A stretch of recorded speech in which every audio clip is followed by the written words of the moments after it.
And I will not be doing a Season 4 ranking, or a Season 5, or any other season. This is my last one.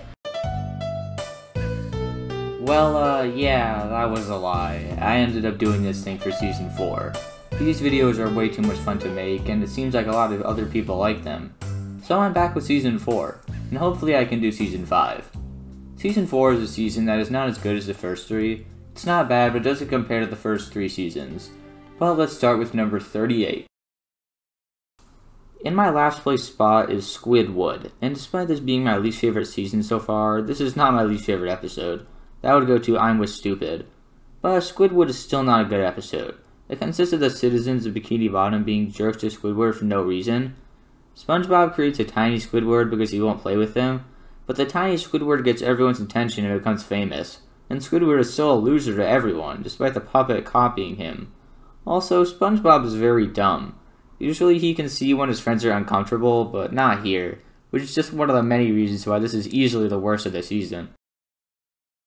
Rule of Dumb is another episode where Patrick becomes a jerk.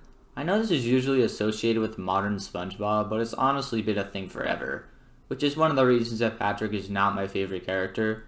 But Rule of Dumb is just another level. Even SpongeBob thinks he's gone crazy by the end. There's a point in the episode where Patrick takes this guy's lifelong collection of comic books, and yeah, it was a jerk move, but it was still kind of funny. But Patrick is a bit too extreme here for my own liking. SpongeBob gives away everything he owns for a spatula. Need I say more for why All That Glitters ranks at number 36? When people talk about episodes where Squidward gets tortured by SpongeBob, Good Neighbors usually comes to mind immediately. But this one isn't too different from the other ones like it. It's just 11 minutes of Squidward torture, and it's not fun. The only positive I can think of is that SpongeBob and Patrick at least tried to be good, but they don't succeed at all, and they end up having to go with community service with Squidward for the rest of their life, for something that Squidward didn't even do. It's just ridiculous. Kelpie G, oh yeah, that's the sweetest thing I've ever heard in my entire life. But in all seriousness, The Thing is very strange. It's an episode that would be in 6 through 8. It consists of lots of Squidward torture, Patrick and SpongeBob being way stupider than ever, and very bad and awkward comedy. I can't look at anything else in this episode when I know that Squidward is the weird creature thing that's being taken care of. It's just really weird, and gives off kind of an awkward vibe. For a very strong season, there is a bit of bad episodes in here. SquidBob Tentacle Pants is really gross. The premise is very strange. I mean, who thought this is a good idea? Squidward and SpongeBob combine and become the same person, and somehow Squidward has a clarinet recital despite everyone knowing that he's terrible at clarinet. Same problem with The Best Day Ever, but that's later in the video. Sandy is also very dumb in this one. For a scientist, she thinks she would be smarter than to just teleport SpongeBob to a very popular fast food place. And we're not even going to talk about that final shot, that is just too gross. Driven to Tears is a pretty bad episode. It's hard to watch SpongeBob going into a state of anger and sadness every time, and it's rarely done right, like in Pickles. But it's not in Driven to Tears. SpongeBob is treated terribly by Patrick, and he shows off his free car he got constantly, and it just gets very annoying. I do like the joke at the end where Patrick thought the E meant empty, so he just threw it away. What? It stopped working, so I threw it away. Needle was on E. I figured that must mean end. But other than that, I can definitely say that this episode drove me to tears.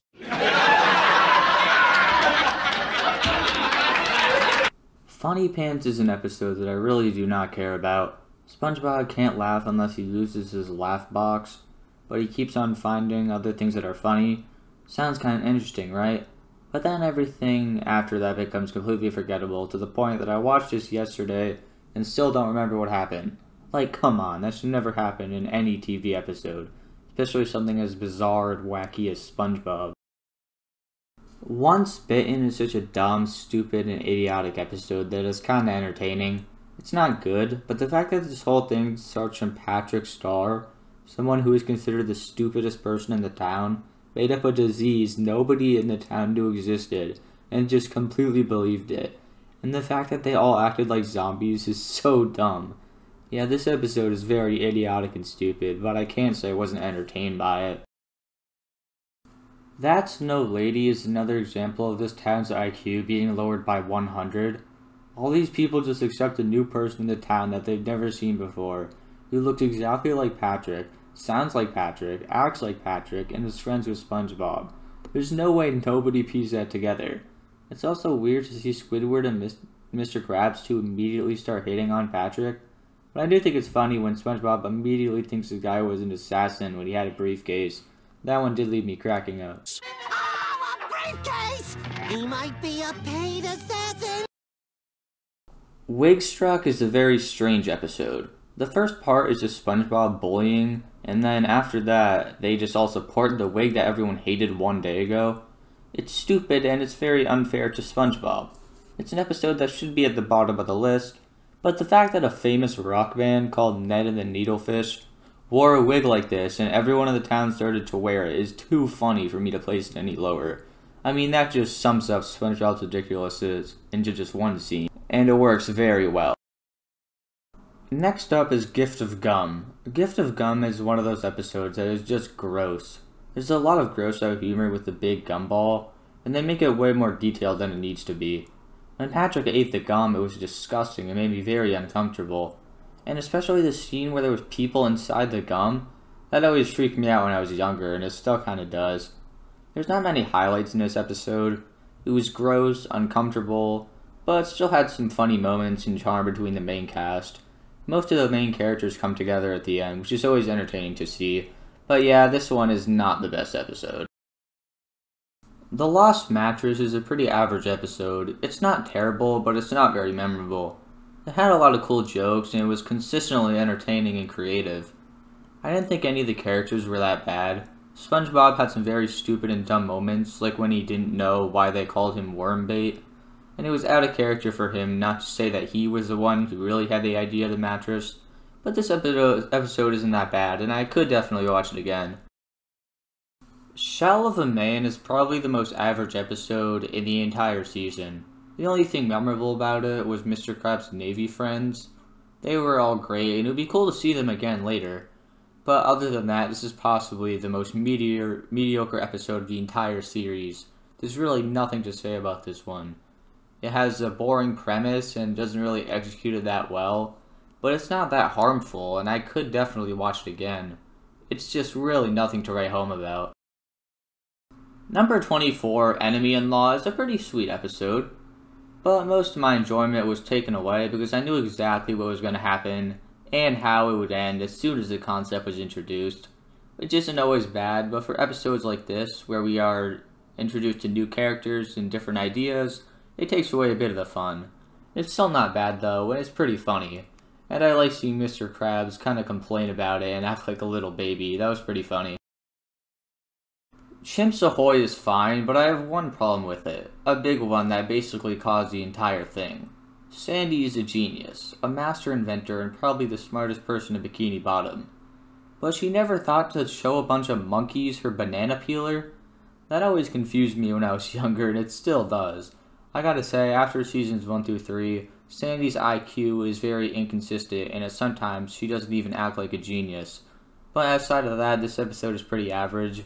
The scene where SpongeBob and Patrick's invention was actually, tested on the chimpanzees, was pretty entertaining, and it was very creative. But yeah, this one's still pretty mediocre. We're still not in the good episodes yet. Whale of a Birthday is another pretty average episode. It's definitely not bad, but once again, it's nothing to write home about. It's an interesting premise. It's Pearl's birthday, and SpongeBob buys her presents. Sounds interesting, right? But they don't really do anything else with it. There's a birthday party with Mr. Krabs, but that was pretty boring. And that's kinda all it is, and the episode needed a bit more stuff in it if it wanted to make it higher on the list. Karate Island is actually pretty interesting. It shows some pretty smart action moves, and the fights with Sandy and the people on the 4 towers are all creative and great. SpongeBob is annoying, but not to the point that it brings down the episode. And Sandy is great as always. My main problem is the ending. The real estate thing just doesn't work for me. It's a pretty boring ending, and I would have preferred something serious and threatening. But it just wasn't that. And I also don't understand what the joke was going to.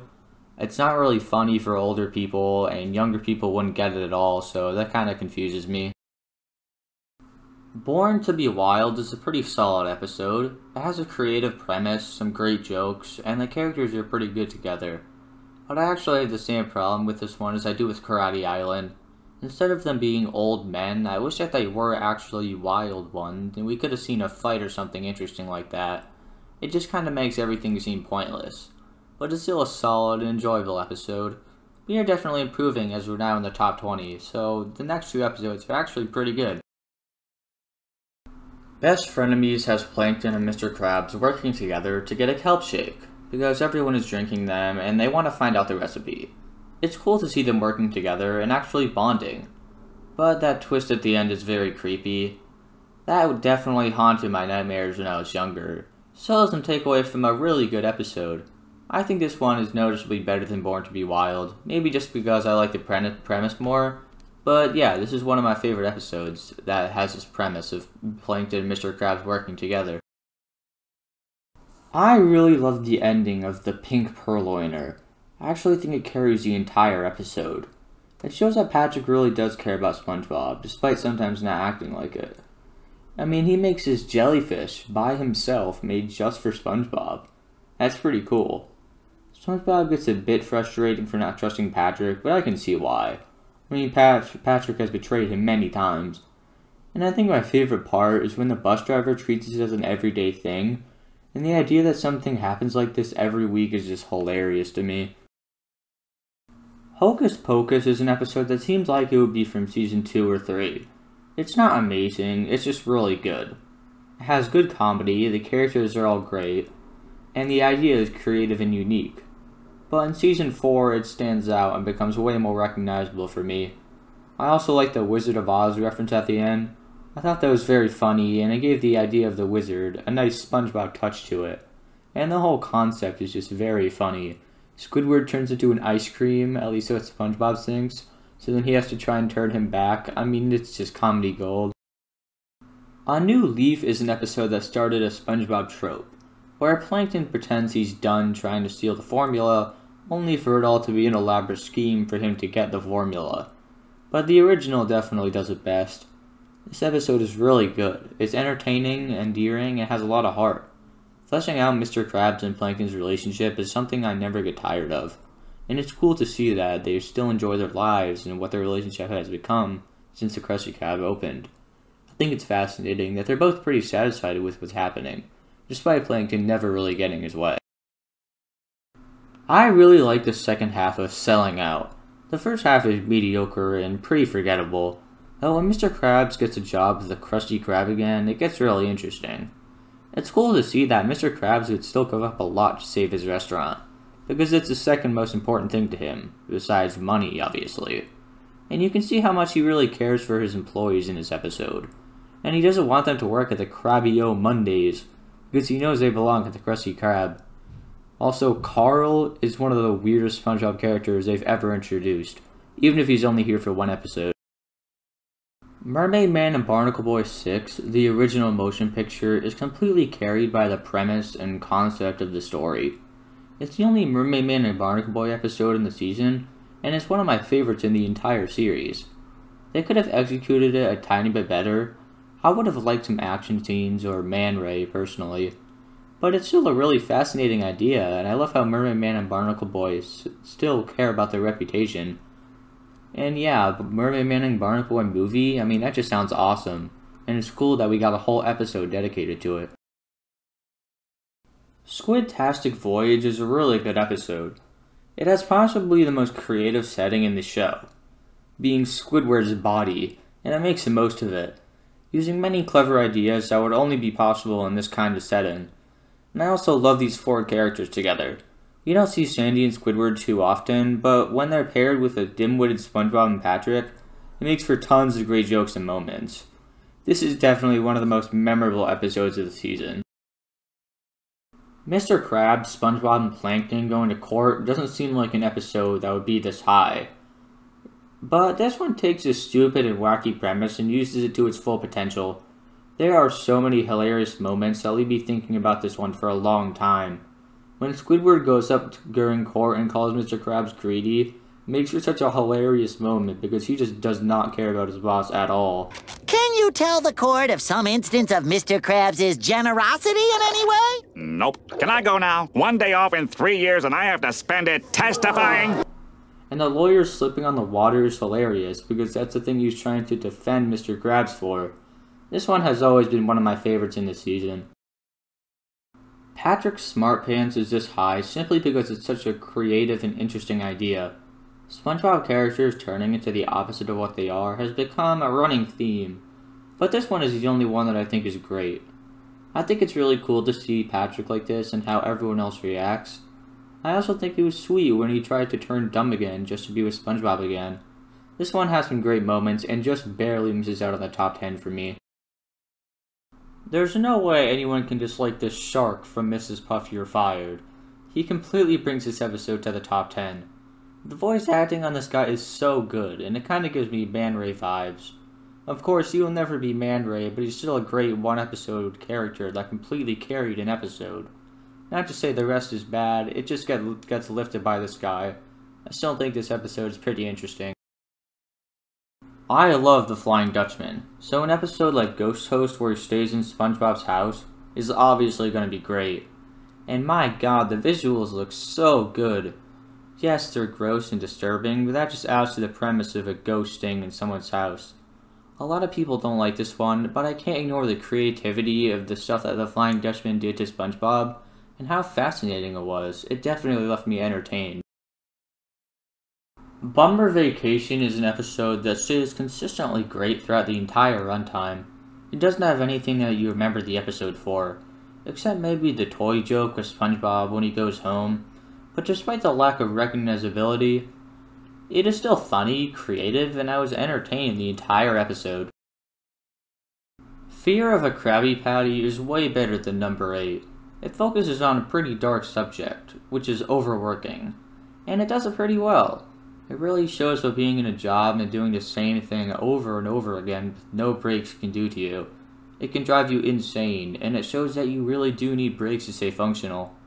Not many SpongeBob episodes portray a real-life problem and what it can do to you like this one does.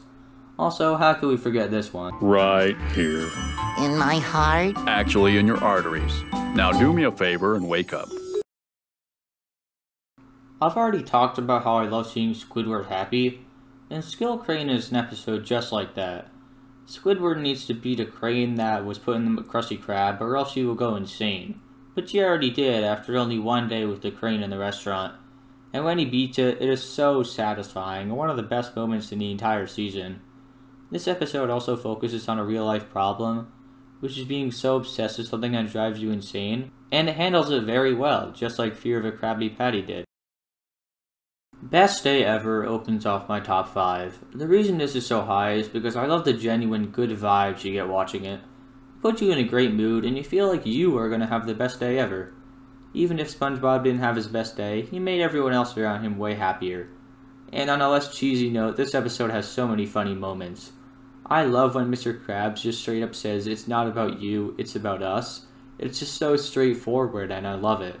You see, SpongeBob? It's not about you or your perfect day or any of those things. It's not?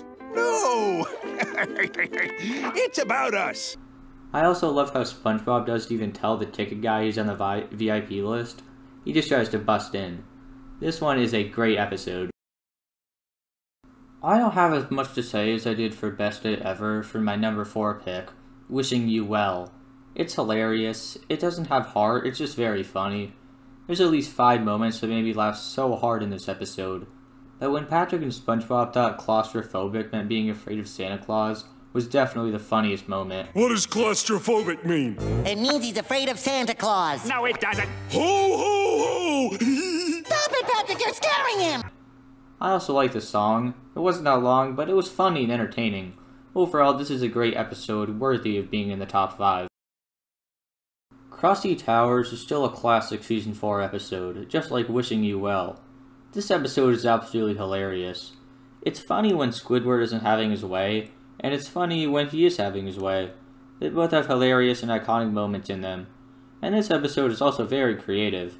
I love the idea of the Krusty Krab becoming a hotel. It's fascinating and intriguing. But these two jokes are always hilarious, and some of my favorite SpongeBob jokes of all time. I'll need some help with my bags. How can you have bags? You just found out this is a hotel. This is a hotel? What's in these bags? Rocks? Hey, these are rocks. Why is your suitcase full of rocks? Well, I don't tell you how to live your life. Dunces and Dragons just misses out on my first place spot, but it could easily be there. It's one of the most creative episodes in the show. Squidward is a jester, Mr. Krabs is a king, Pearl is a princess, Plankton is a wizard, and Sandy is a knight. It's all really fun to see the main cast as their ancestors. And my god, this episode is hilarious. Krusty Towers might be funnier, but this one is still hysterical. The bowling alley line, Squidly's song, all the prophecy jokes. I mean, this special has so many moments that leave me chuckling. SpongeBob and Patrick going to medieval times is also such a creative and interesting idea for an episode. And my god, did they execute it even better than they should have. Only one of the best episodes of all time could pass this one as number 1 for Season 4. Well, here it is, my number 1 episode in Season 4. And of course it's Have You Seen This Snail? This episode is way too good for it to not be number 1. The two best episodes of the season are specials, but this is a better one. I personally can't relate to a pet running away. The closest I've been to that was my lizard dying, but we all knew he was going too soon, so it wasn't that depressing. But I can't imagine how sad it is for people who spend years raising a pet, only for it to just leave. I remember a movie called Life of Pi. It was about a boy who got stuck on a boat with different animals, and when he got back, his tiger left without a care in the world, just abandoning him even though they went through so much. And that was so depressing to watch. SpongeBob uses this and turns it into a sad, emotional, but in the end heartwarming episode. Nothing is more satisfying than seeing these two reunite. Even if everyone knew it was going to happen, it was still so touching. And my god, that song! The visuals of SpongeBob and Gary playing and having these memories while he's just sitting there crying always gets me. But this one is also pretty funny, especially this gag that I thought was hilarious. Once again, you and I are kept apart, oh sweet scented pine cones. Hey, Gary. That one always gets me. This one is also probably the best special, with Shanghai and Christmas Who being next behind in my opinion. In conclusion, this episode is the closest you can get to being a perfect SpongeBob episode.